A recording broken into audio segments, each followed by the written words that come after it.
Hey everyone, welcome back to the RPGames YouTube channel. My name is Ralph, this is Pathfinder Kingmaker, and I decided to do another kingdom management episode for the simple reason that I haven't really updated the capital in quite a while, and because of that I had to wait for a long time before unlocking the arcane advisor, and now one of the tasks is to unlock espionage, and I really don't want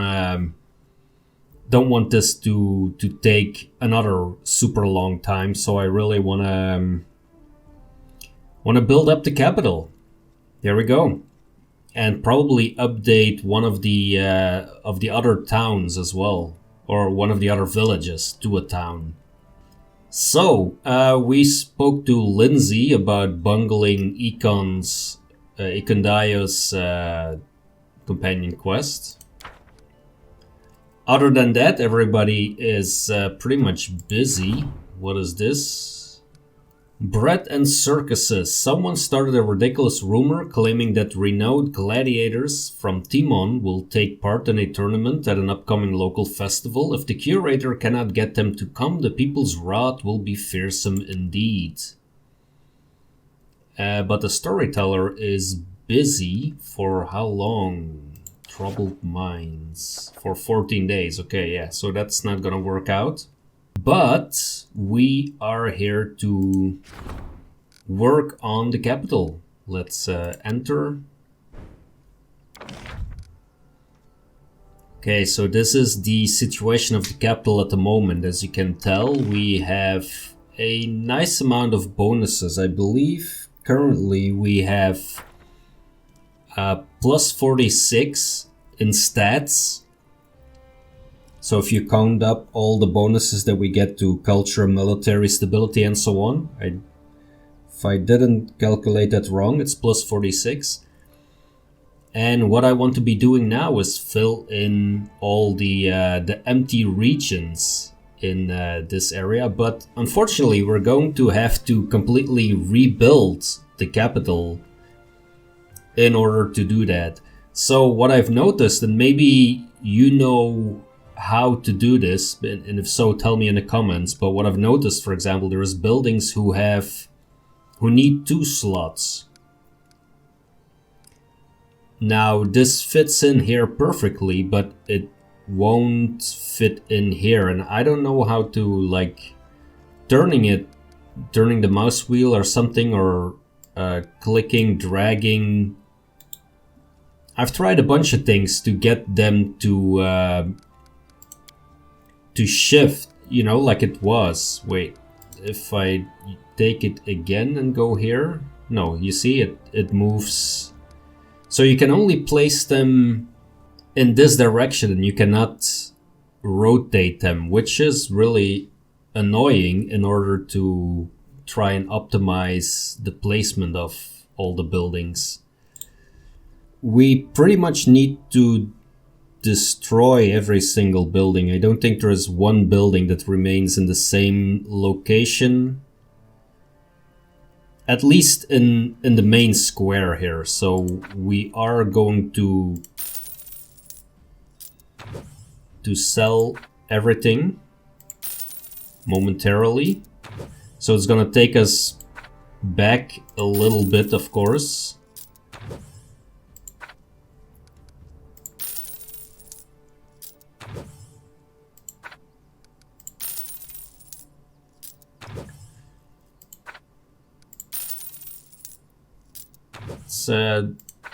I also didn't find a way to just move a building. Now that is kind of realistic, that you cannot just pick it up and put it somewhere else. But rotating would have been really nice. So let's see, we're going to put a fort over there. Next to that, we're going to build the goblin quarters. It's gonna reduce our loyalty, but I really want espionage as high as possible. So there we go. We have goblin quarters. Next to the fort, we are going to add a jail because it gets an adjacency bonus for 1 stability for being adjacent to the fort and 1 for being adjacent to the barracks. So of course we are going to place the barracks next to it. Here we go. Then we're going to place the tavern next to that. Let's quickly take a look. The tavern. We're going to place it next to the barracks because it gives us another 1 espionage. So tavern goes there. We have a magical rarity shop, which can be located next to the inn. That's fine. Then Linzi's print shop, which he has been begging for like a super long time.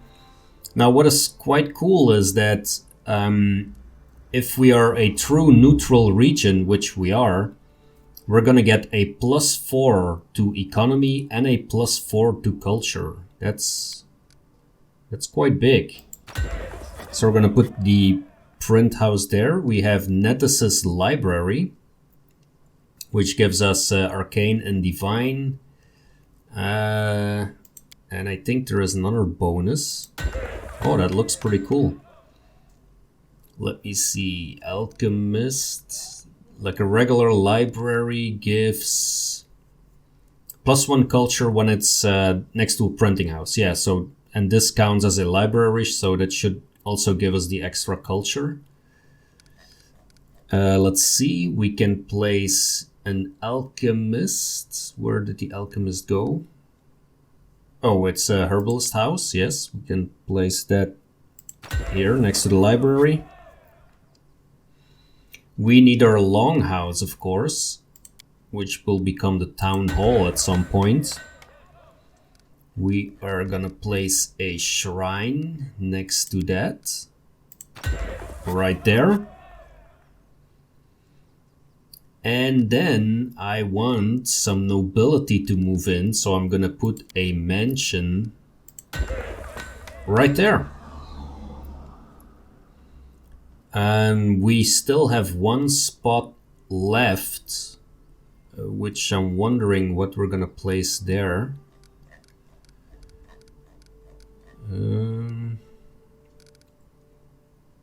A brewery would give us an extra, let me see, an extra stability because we have a tavern.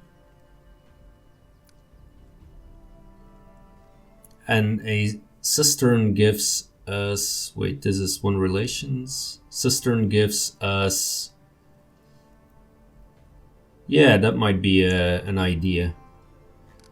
Or we could place a windmill there. That's also a possibility because it's a separate spot. It affects a brewery, but we don't really have a brewery.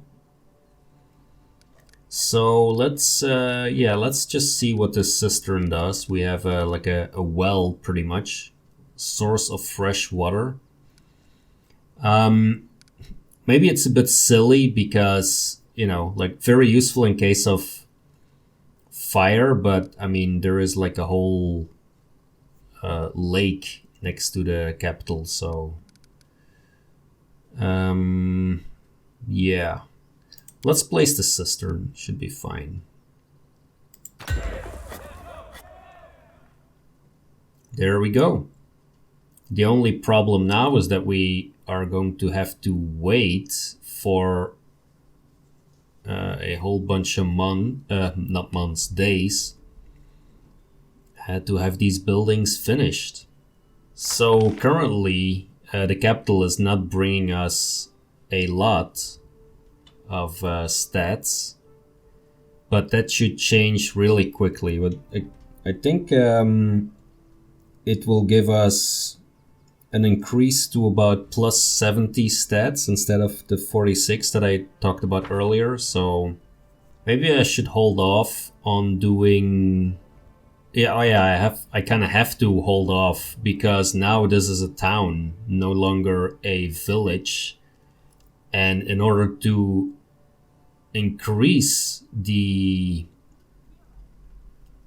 one of the other towns, I think I'm gonna need at least one village. Okay, so in that case, maybe we can just rank up someone. Let's take a quick look if there is someone available to rank up. I might not be the case. Oh, there is actually. We can rank up the military, which brings us 2 weeks into the future, and then hopefully the city will have, or the capital will have a number of buildings finished already. So let's just rank up the general here.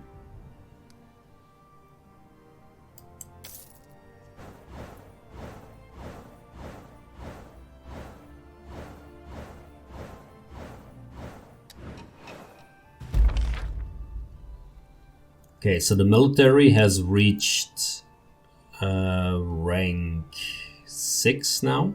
That's very nice. Ekundayu was successful in dealing with the undead sightings, so we successfully eliminated the threat, gives us +3 stability. We did not assign an advisor, so that's fine. Ouch, that one hurts. The bards hired by the curator attempted to mock the troublemakers, but the vandals were smarter and wittier and the people took their side. They're continuing to make fun of the authorities. -3 loyalty and -4 culture. Yeah, that one hurts. The Truth of the Blade. The priest has been appointed the official judge of duel, and plaintiffs are allowed to choose between taking their matter to him or to a regular court. The people are quite pleased with the innovation. That gives us +3 relations and +1 loyalty. And then the Artisan's Laws, which is a triumph. Hiring a small army of scouts, the treasurer not only found the stolen masterpiece, but captured the whole gang, who'd been a plague on artisans and craftsmen throughout the barony. Economy +9. Wow. Jubilast has been very, very instrumental actually in our stats. Like he has done a lot of great work, to be honest. So let's see, where are we at the moment? Economy 145. Yeah, damn. So I think we have some buildings ready. We can upgrade the cistern. So let's see, is this still, is it still a town? Well, since we can upgrade it, I don't think so. Oh, we cannot click that button yet. Okay. It looked like we could upgrade it. All right. So we kind of need to wait a little bit longer. The jail has been finished. Barracks are finished, but yeah. The couple of huts of the goblin quarters, they take a while to build, apparently. Does it say how much longer? Construction of building will be finished in 0 days. Okay. 7 days, 16 days, 7 days. Okay, yeah. So we could rank up someone else, actually. Let's quickly take a look at the new events. Undead Cyclopses attack. The region is under attack. Undead Cyclopses are ravaging the settlements in the area. The locals are begging for help. Your barony will soon fall. To avoid that, you have to advance the main plot and complete the following quest: the Varnhold Vanishing. Oh boy. Yeah, so let's put Miri on this task, put in a crisis point once again. And then Linzi has another problem. A young man runs in through the throne room. His clothes, formerly stylish and sophisticated, are torn and muddy. Your Grace, praise Shell and I made it here alive. I beg you, please help us. Alondi, what? What in the hell are you doing here? Oh, Linzi, I'm glad to see you. Forgive me, Your Grace, for my lack of decorum. My name is Alondi. I attended the Pitaxian Academy of the Grand Arts with Linzi. Our teacher, Eobald the Insightful, has been forced to flee the wrath of King Irovetti along with a group of his students.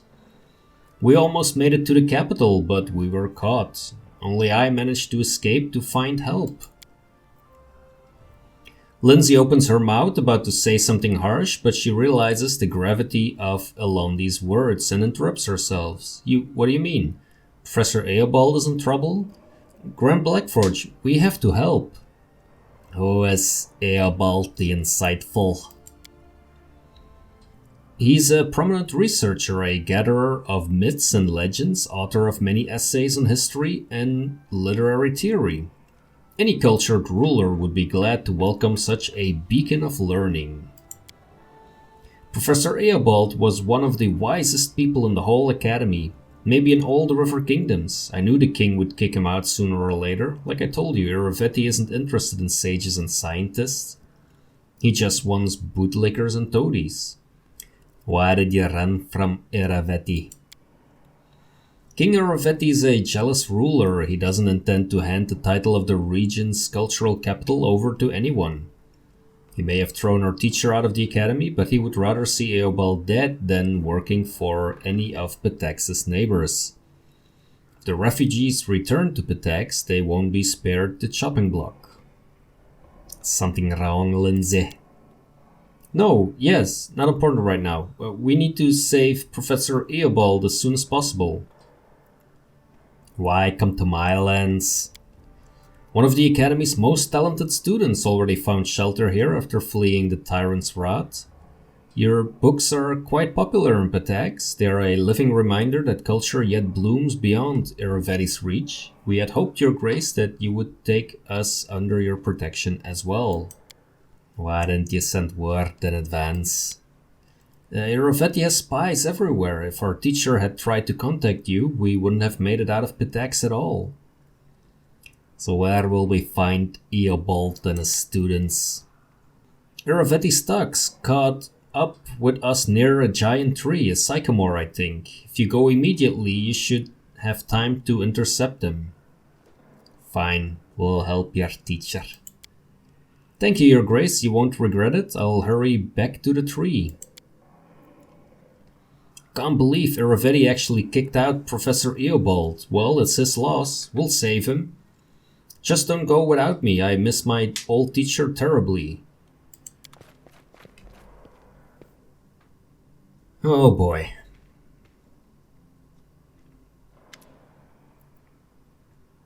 Greetings, Your Grace. A gift from Sharel. A warm embrace. Oh, he's giving me a hug. That's really nice.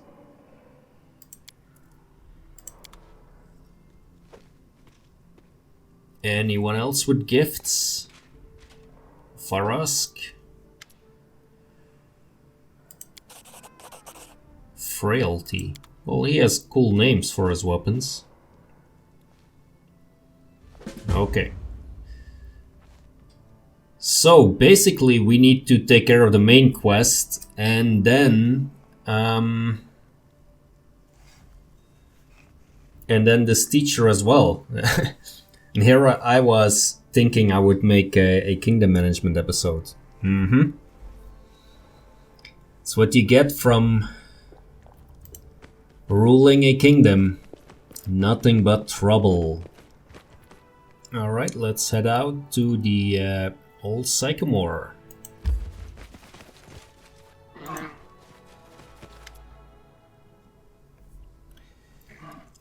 What is this? Aish, the Free Shepherd. A group of young boys and girls play their lutes as a horde of centipedes surround them, swaying their horns and hissing to the tune. A fat mite stands nearby, listening to the strange concert with a blissful smile. Music, fine, play. Eobald the Insightful, have mercy on them, look at their fingers, they're bleeding. An old grey-haired man begs the mite from among the musicians. Who can't play can be food, sweet medicines. No want to be food, keep play. More monsters, didn't get them all. Professor Eobald, I presume. Your Grace, Linzi, pray Shellen. I beg you, save us from this music connoisseur. Mate, Aria. Aish, Free Shepherd, walk around, shepherd herd. Best medicines on all woods, ask anyone. Do you know Queen Bada? Don't know no queen, Aish, not bow to kings. Walk where want is so. What are you doing to these musicians? Listen to music, good music. I good and medicines good before meal.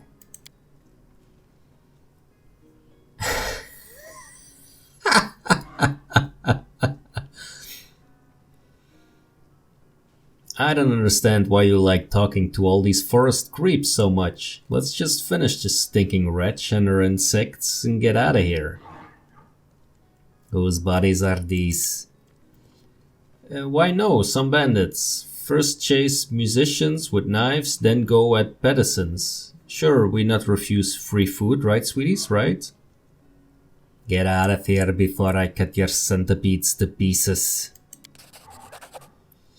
Hey, why cut? Why so angry? Enough, go sweeties, go honeys, nobody likes us here. There we go.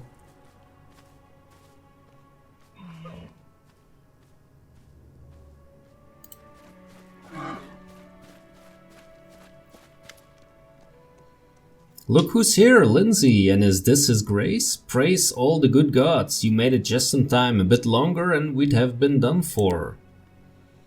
Oh, and please allow me to congratulate you, all bit late, for the opening of your own publishing house. I had the pleasure of reading those of your books that managed to reach Patex, and I must say you certainly studied well. Your choice of authors and books for publications suggests a sophisticated taste in literature. Well, there you go.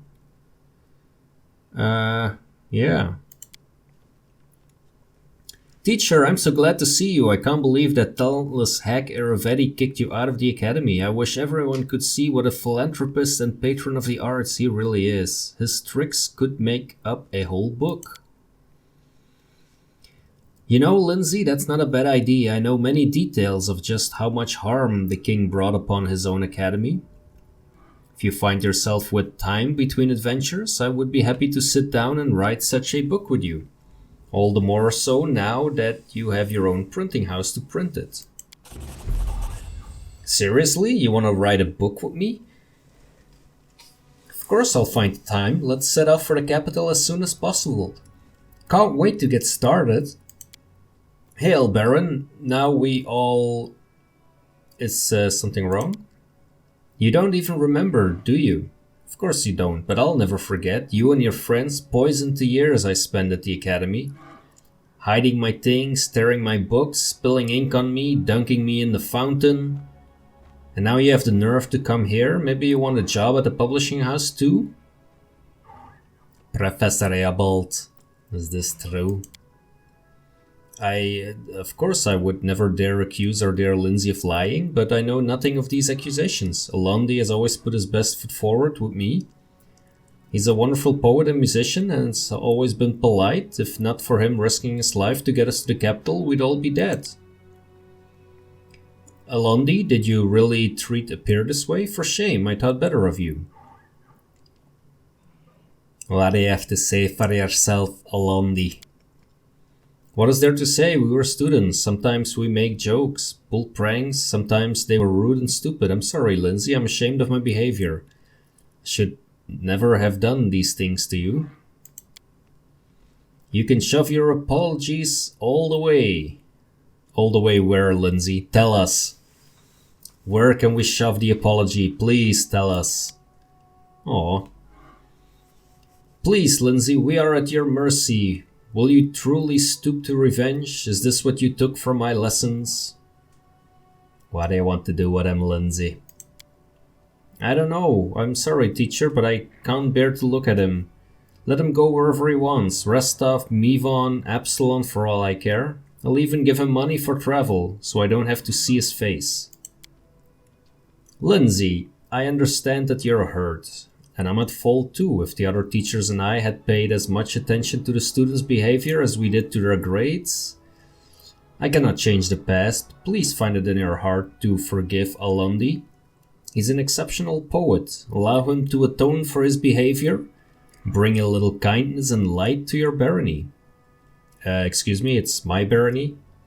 Like, you know, the guy with the long beard and everything? It's my barony.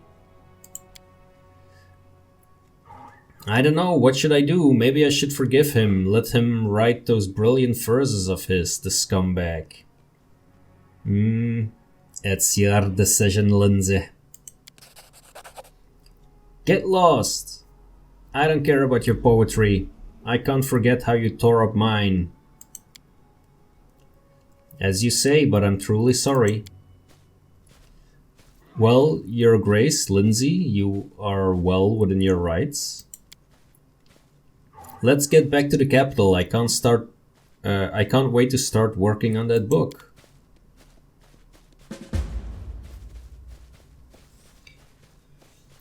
Yeah.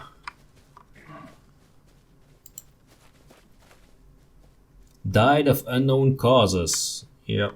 Well, that's a pity. Yeah, Linzi, I didn't know you would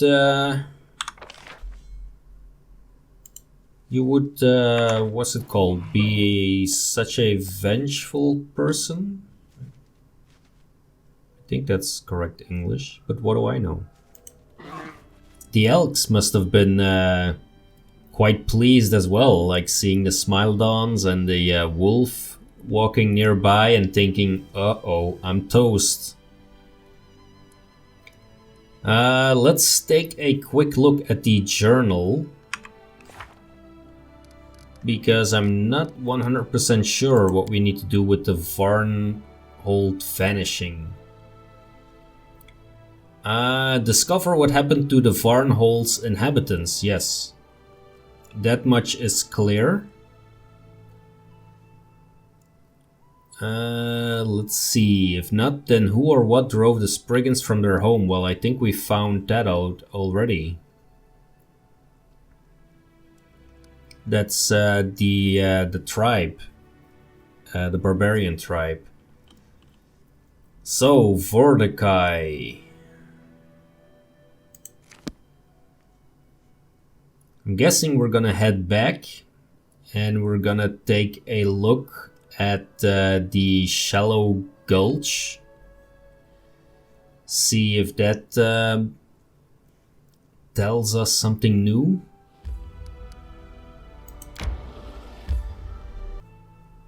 Okay. While traveling through the hills of Nomen, we noticed something worrisome. Crows circled the sky much as they do upon spying a corpse to feast upon. More ominous yet, clouds of smoke trailed into the sky as well. After noticing that, we maybe used some stealth. We approached carefully, trying not to reveal ourselves. We soon saw what attracted the crows. A dead horse lay in a ditch, one leg missing and its carcass already picked at by scavengers. Near the horse was what looked to be the corpse of its former rider, a young man clad only in undergarments. The smoke was coming from a bonfire around which goblins were roasting a horse's leg. It seemed their hunger was stronger than their fear of these animals.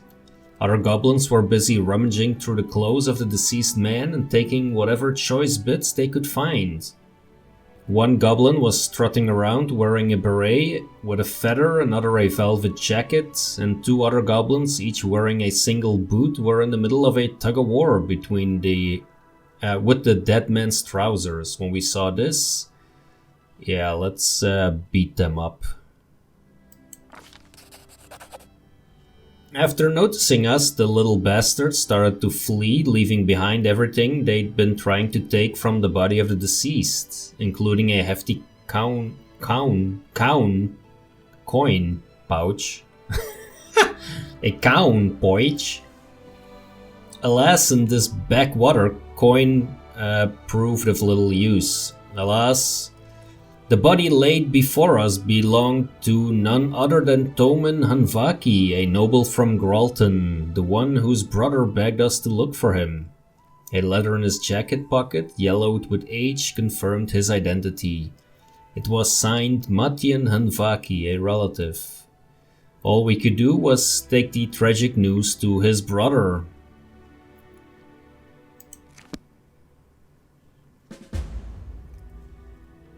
Yep.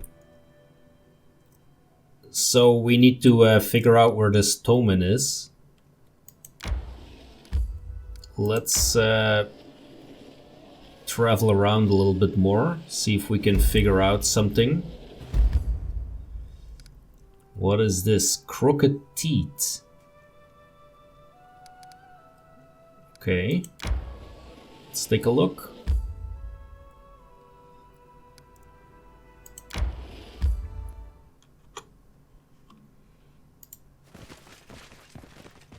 A rather rocky area.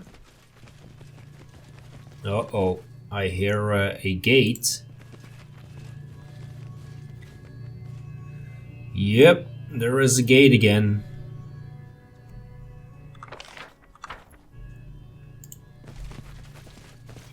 Let's see if something came through the gate first.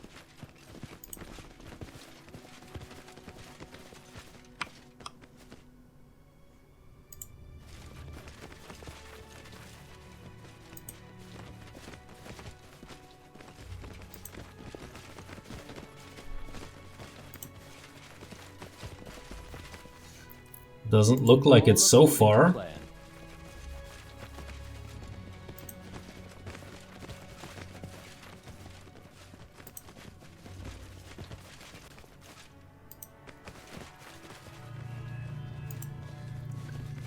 So, yeah, let's head on into a gate against better judgment.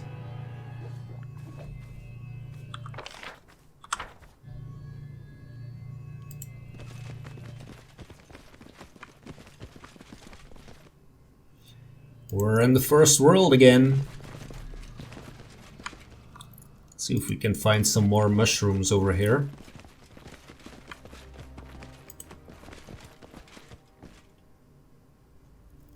Or anything else, actually. Ooh, a trap. We found a trap. That usually means that something is going on. I failed. I'm sorry. Applause, please. How curious.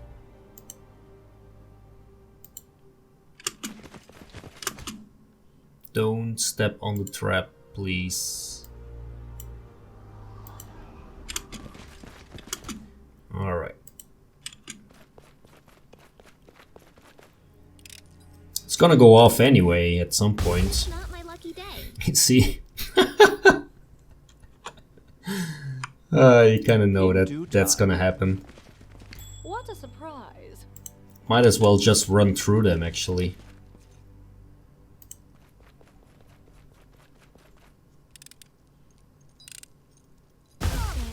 Yep. Sorry. Nicely done, Linzi. 1 out of 3. How curious. It's not the best success percentage.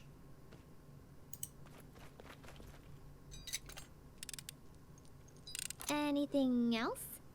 Okay, that was good. Ooh. A manticore... Poisonous manticore-like treant. Okay, can we take that one? That's a good question. Is it not? Maybe we should prepare for this one a little bit. Let's see, what can we do to prepare? I'm listening. I'm very happy to hear that, Miri.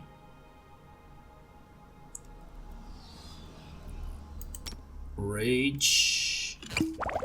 What for Gorum?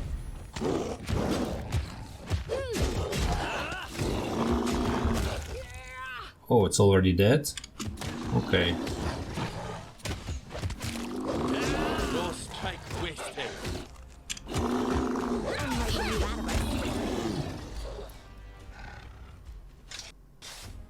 Okay, well it died from something at least, not quite sure from what.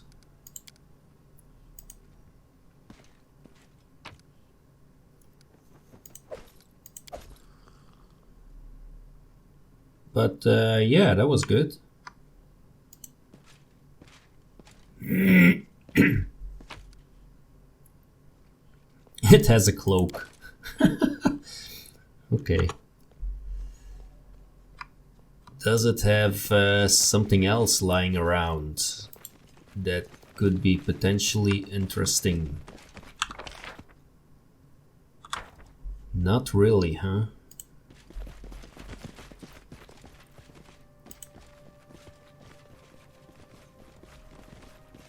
Interesting.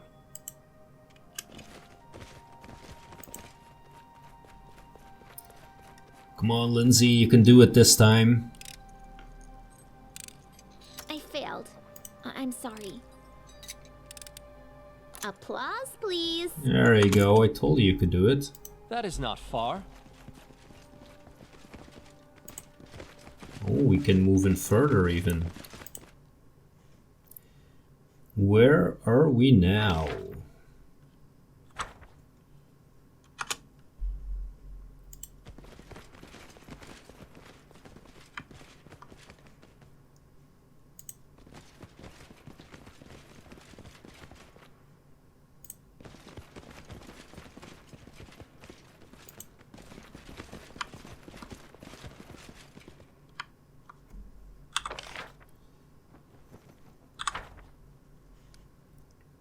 We are entering As it should be. something, like maybe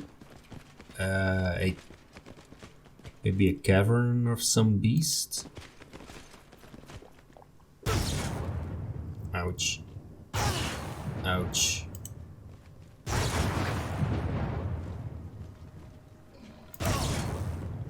Enemy approaching.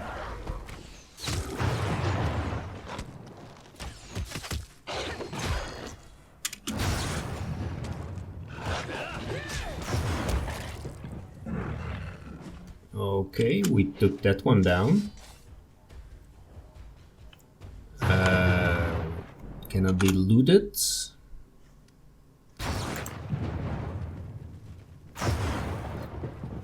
Pretty shitty weather, if you ask me. Ooh, what's this?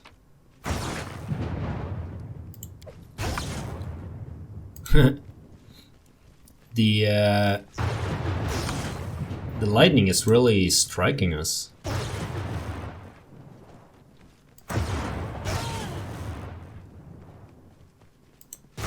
It's pretty impressive.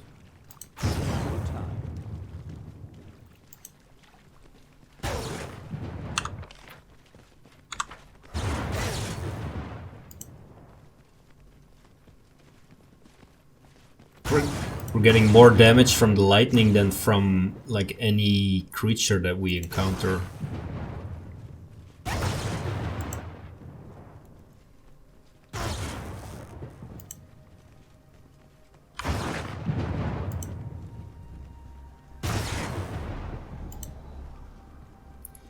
Yeah, this area doesn't like us very much. That's clear.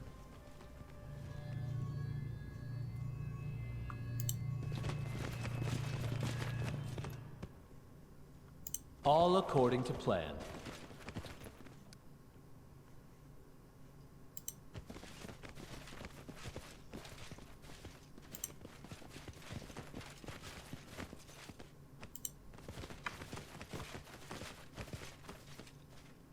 Follow my lead.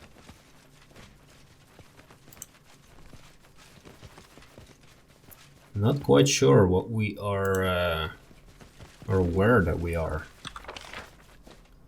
This, at least doesn't look like the first world anymore.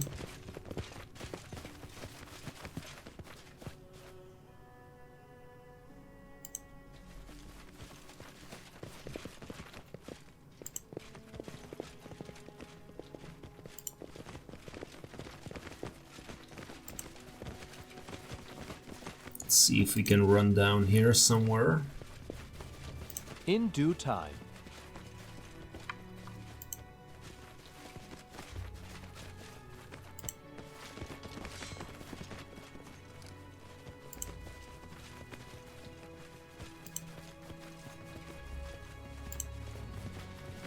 Oh, okay, so we can exit the map there, but I want to go in here first.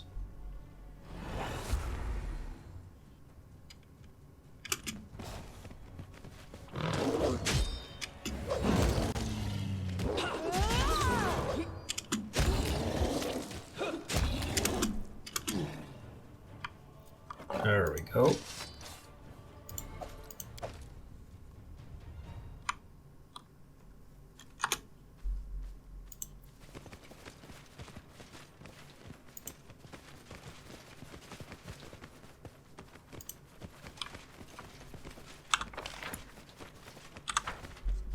Nothing going on in this cave, really? As it should be. Oh, okay. Well, that's disappointing. Rotten Cave. Wow, did we... What? We entered in the crooked teeth and we get out of the rotten cave, really?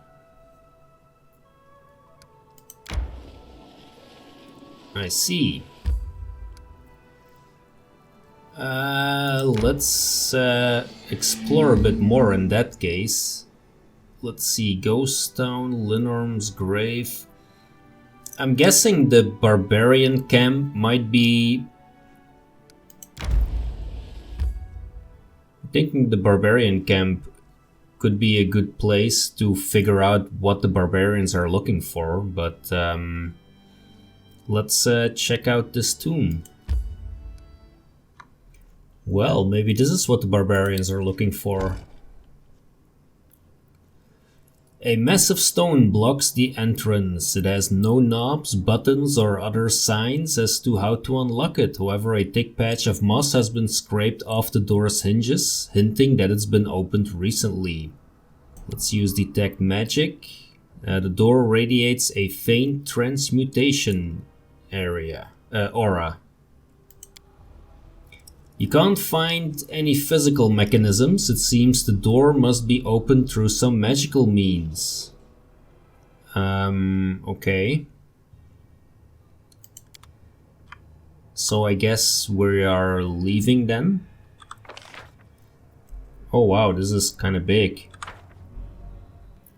Let's come back to this when we have an idea of how to open that door.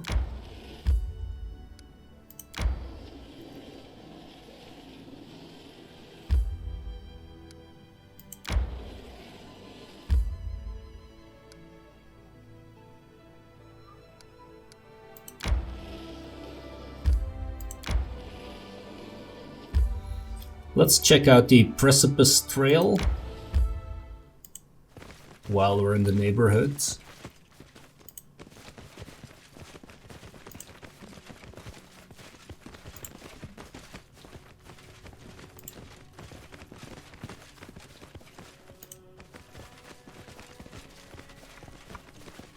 Ooh, what's this?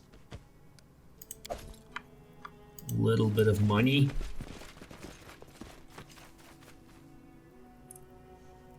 Let's run the other way.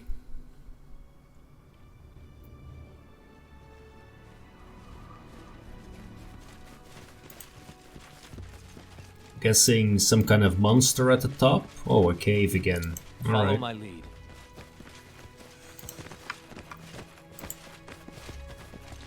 Here we go again, into a cave. This area is filled with caves, it seems. That is not far. Oh, there is a... I don't know what, something big. Let's take it down. We will be victorious. Strike for the legend. There we go.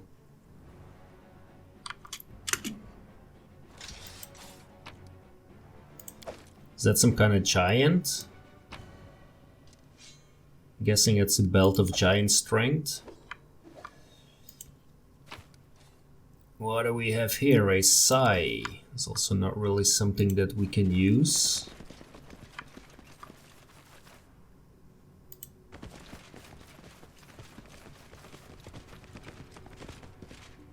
Nothing else? Nope. Alright. One more cave. Searched. Right, so how about we head towards the barbarians?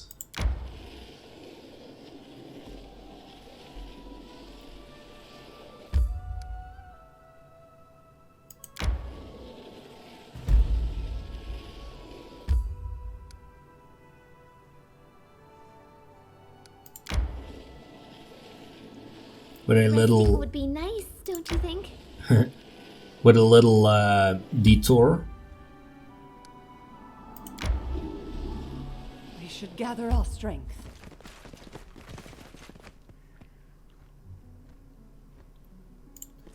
I think we met Nober already. On the low grounds among the hills, some Numerian barbarians had set up camp. While obviously set up recently as a place to rest, it was thoroughly constructed. Along with the stake palisade, the Numerians had reinforced their camp with a deep moat. Spotting the body of some unlucky thief at the bottom, it seemed they made a good call. Guarding the entrance was our old acquaintance Nober, the man whose group we met in the hills previously. While his greeting was none too friendly, he did invite us to enter and led us to meet his leader. We were led to a man named Dugat, a middle-aged Kellid with a gorgeous mane, once charcoal black, now salt and pepper, as well as bronze skin hardened by sun, wind, and time to the point that it almost looked like oak bark. Speaking with assertive tones, he invited us to dine with the Tiger Lords. That was the name of their tribe, and spend the night in their camp. Any business we might have with the tribe, he said, could be discussed in the morning, once everyone was rested and refreshed. Not wanting to offend the barbarians, who had proven to be commendably hospitable, we accepted the invitation. Within minutes we were seated by the bonfire with goblets in our hands. As guests, our goblets were wrought with skillfully decorated silver with intricate carvings depicting scenes of battle. "Do as I do," a merry whisper into the Baron's ear. "They really care about tradition here." The cupbearer filled everyone's goblet with wine. When Dugat raised his cup, officially starting the feast, the Baron placed his fate in a mirror and followed her example. Oh, that's gonna... This could go horribly wrong. Probably Amiri is gonna headbutt the leader. To my utter surprise, our barbarian friend spilled her wine on the ground and the Baron followed her example. I thought the Numerians would be enraged, but they all followed suit. It was apparently a barbarian tradition, offering the first cup to the spirits. Only after the cupbearer filled their goblets again did the Numerians start to drink, and so did we. The main course, unsurprisingly, was meat. While hunting in the hills, the Numerians had killed a deer and 2 wild boars, all now roasting over an open fire. As the tribe's guest, we were offered the best pieces. Fierce in battle, the Numerians were equally fierce at the table. They frantically tore the meat apart with knives, bare hands, and teeth, as though attacking the throats of their worst enemies rather than eating roast venison. Only one camp inhabitant didn't join the dinner. Far from the festivities, a slim woman wrapped in a grey cloak sat alone, her face hidden behind a piece of cloth. She was so quiet and still, at first I didn't realize she was a living being at all. The Baron asked the Tiger Lord who she was. I guess she is one of the witches that they were talking about earlier. Glancing cautiously between Dugat and the woman, one Numerian explained that the woman was one of the defaced sisters, half priestess, half wizard. While they may travel along with the Numerians, they never ate at the same table. Judging by the tones the barbarians used in speaking of the woman, it was easy to tell that none of them held any warm feelings towards these defaced sisters. After everyone had eaten their fill, it was time for entertainment. The barbarians began singing a drawling song in their guttural language known as Kellid. Later, one of the Numerians explained that it was a ballad about a brother and sister who defeated a huge metal spider. The song that followed was a comedic piece about the adventures of a stupid werewolf. The Numerians all sang it together. It was clear that each of them knew that one by heart.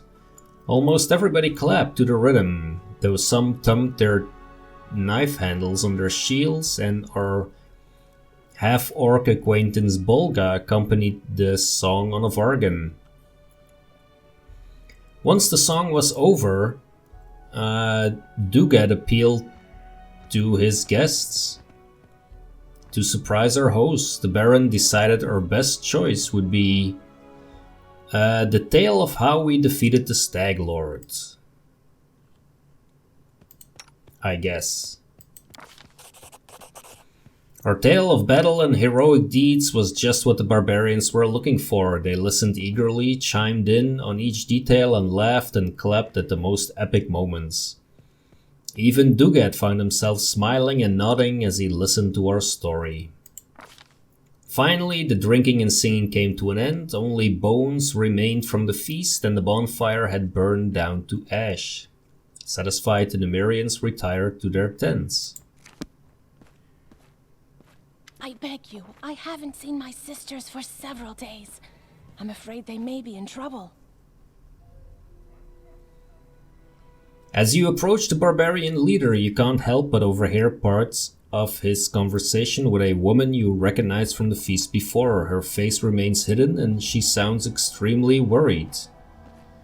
This whole land is nothing but trouble. You want me to risk my life and the lives of my people to do your dirty work? Go ahead, ask Armagh to give the order. Oh, but Armagh stayed back in Numeria, which means I am the one making the decisions here. But what about my sisters? Something terrible could happen to them. You sisters insisted on this expedition. So it's your price to pay. With your blood, not ours. Something terrible could happen, you say? It is too late for that. We already lost good men on this pointless journey to nowhere. Whatever Armagh needs, it's not here, and it wasn't here from the start. But you didn't come here for him, did you? You came for your own reasons. You want some magic toy that once belonged to the ancient Cyclops.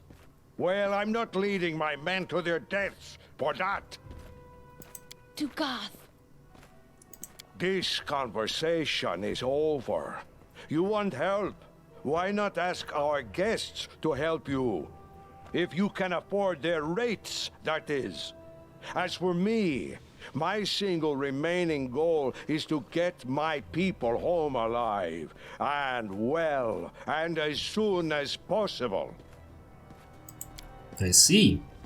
Good morning. Well, let's get down to business, shall we? Introductions aren't necessary, Baron. I know who you are. Let's discuss how we can be useful to one another.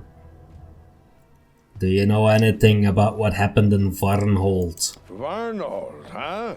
Isn't that the village Maegor Varn got from the Ristovik Sword Lords? I know Varn.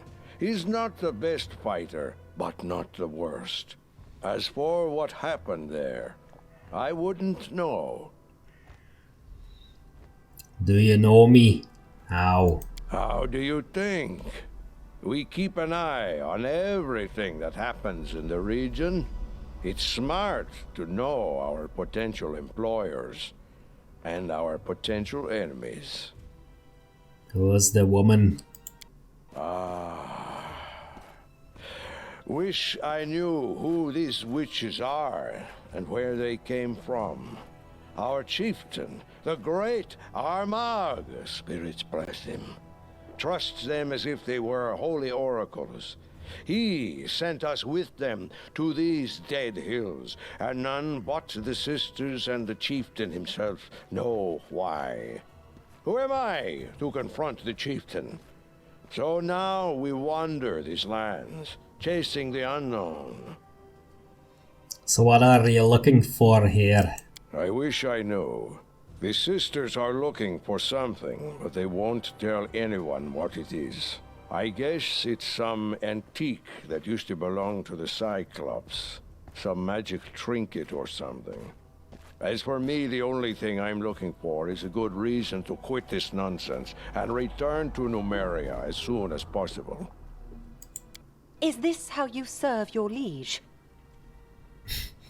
Valerie, don't.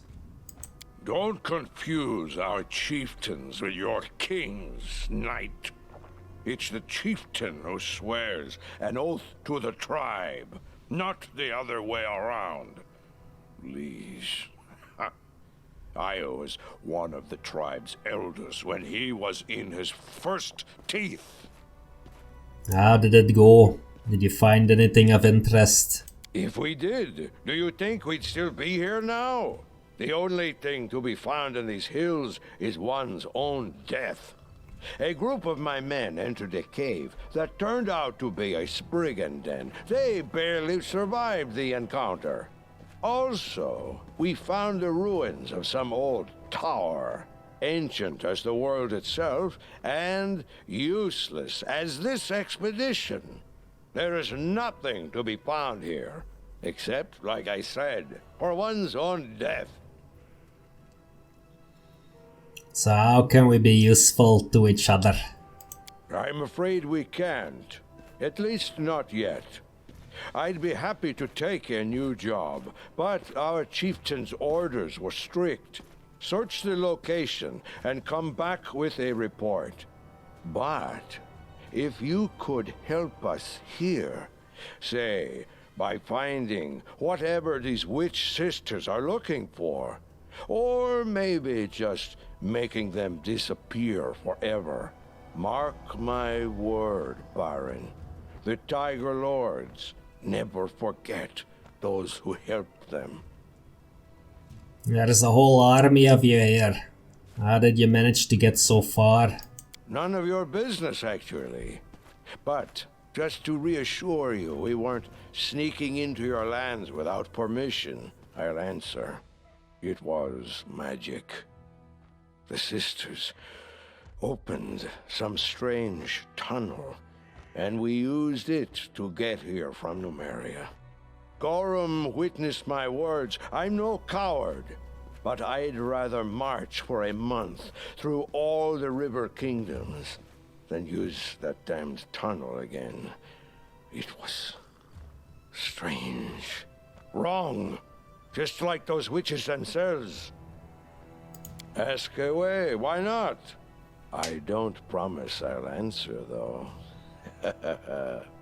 Tell me about yourself. I'm Dugath, son of Gordir and Harith Threefingers from the Tiger Lord's tribe. My entire life, I've served Gorham, first on the battlefield, sword in my hand, and later with prayer as well. I've fought in battles all across the river kingdoms, in Yoberia, Guld, Ustalev, My price is high, my hand is steady, and my sword is deadly. Tell me about Gorham. Our Lord in Iron doesn't like empty talk. He's the god of those who act instead of chatter. His palm blesses every sword ever crafted, and wherever at least two men meet in battle, he is there with them. Even orcs worship the god of battle, and not only that, they imagine he's an orc too. It's all nonsense, of course, but there may be a grain of truth to it. For anyone can aspire to be like him. A human, an orc, and even an elf. Anyone who grips his iron to make his enemy bleed. Well said, old man. Truly well said. Blood for Gorham! Tell me about your tribe. There are many tribes in Nomeria. Each does its best to survive. The Black Horses sell adamantine. The Blood Pikes rob caravans, and their white scars lick the boots of the Technic League. As for us, the Tiger Lords, we are mercenaries, and the best ones in this part of Avestan. Remember this, Baron. If you keep your throne long enough, we'll meet again. Sooner or later, fighting side by side, or otherwise. Who knows? Tell me about your chieftain. He's a strong fighter, brave one. He says he's Armagh, an incarnation of a hero from the old times. Just don't ask if I believe it. Armagh is smart. He knows how to do business. If he'd only pay less attention to what those witches whisper, he'd be a perfect chieftain. Tell me about Numeria. Eons ago, stars rained down on Numeria. Pieces of metal, both dead and living ones, fell from the sky. Since then, metal monsters roam those lands, and the grounds hold a wealth of adamantine, among other valuable things. Weaklings don't survive there. As for us, Numerian Kellids, we grew up on that land. We drank its poisoned waters and breathed its toxic air. Metals from the depths infused our bones and muscles. No one can beat us. If there were anyone capable of bringing us down, it would be ourselves. There it is, Numerian humor. For those who find gallows humor too cheerful. What do you know about Cyclops? Not that much. Long ago, these lands were part of their empire. They were a great people back then, used unbelievable magic, and possessed treasures beyond count. Ages passed, and their empire crumbled into dust. Cyclops became wild and forgot all about what they once used to be. But the ruins... Yes, the ruins remember everything. You're welcome. Right. The Lost Relic. Okay, so let's... Can we talk to this sister? You, our guest. The Baron, am I right? I'm sorry you witnessed that unpleasant scene. If I may ask, what is your name? My name is Gren Blackforge. What's yours? After you give your name, a large raven who'd been sitting on the fence nearby takes wing and flies away, cawing coarsely. Nice to meet you, Baron. I have no name. I've rejected it to serve benevolent powers. Not the greatest sacrifice of those we're sometimes called to make. You may call me Defaced Sister. Oh, Arya. I am one of those who call themselves the Defaced Sisters. We've rejected our names and our faces in service to benevolent spirits. I'm sorry that I cannot reveal our true destiny to you yet, but believe me when I say our mission is extremely important. Not just for us, not just for the tribe, but for the entire world. Tell me about Numeria. These are enigmatic lands. Stars rain from the sky. Soil bleeds fire and gives birth to metal instead of grass. These are lands of mysteries and nightmares. But they're destined to become the salvation of us all, for that is where great Armag lived, died, and rose again, and he will bring redemption for us all. Tell me about Armag. He's a man of great destiny. The gods themselves tried to lay him low, but he came back, defied death itself, as was foretold, for that was his fate. He's destined to save many, many lives, but at a terrible cost to himself. I would never wish a fate like that on you, Baron. I would never wish a fate like that on anyone. There are many songs about Armag, not all of them Numerian. Some see his story as an inspiration, others as a warning against the dangers of hubris. But I've never heard about any prophecy. To challenge the Lady of Graves and win with no magic. I guess there are humans who deserve to be called heroes after all. What are you looking for here?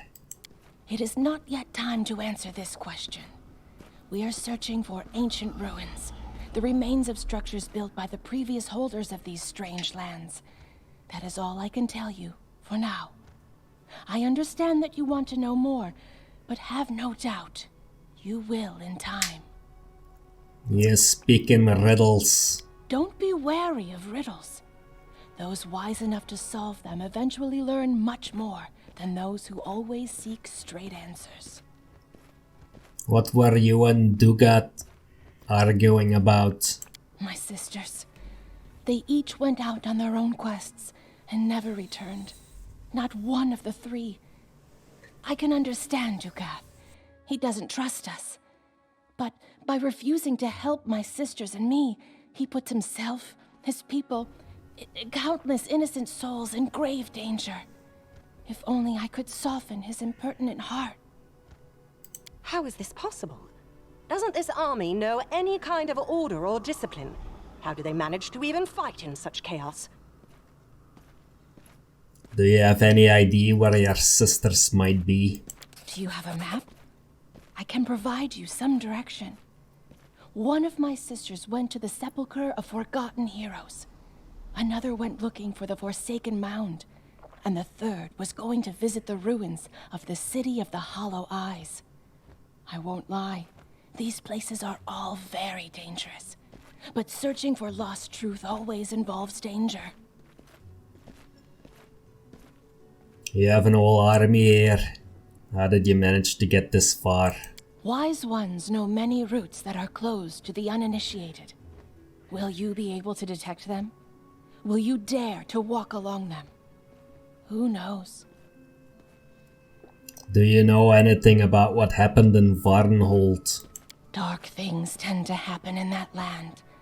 I can only guess to the fate of Varnhold. My 3 sisters know more. Help me find them, and you'll get your answers. If the spirits are kind, it will happen before it's too late. What compensation can I expect for my help? With the most valuable treasure of all, truth. If in your travels you meet my sisters, please help them, and I will help you in return. Remember this word, Gahab. That is what the previous inhabitants of these lands, the Cyclopses, called darkness they so worshipped. If a door shut and lockless bars your path, this word might be your key. Okay, so that's how we should open... May kind spirits guide you in your travels.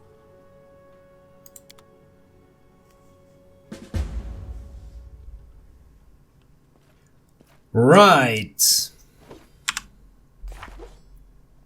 So we're only getting more and more tasks, actually. Where is this brother? Is he in our capital? The noble house of Anvaki, I guess. Let's see, the lost relic. Find the missing defaced sisters. Yeah, so guessing we're gonna have to do that in order to find what happened in Varnhold anyway. Unlock espionage. Looks like ruling the country can't go without some shady dealings. Yeah. We need an espionage specialist. Okay.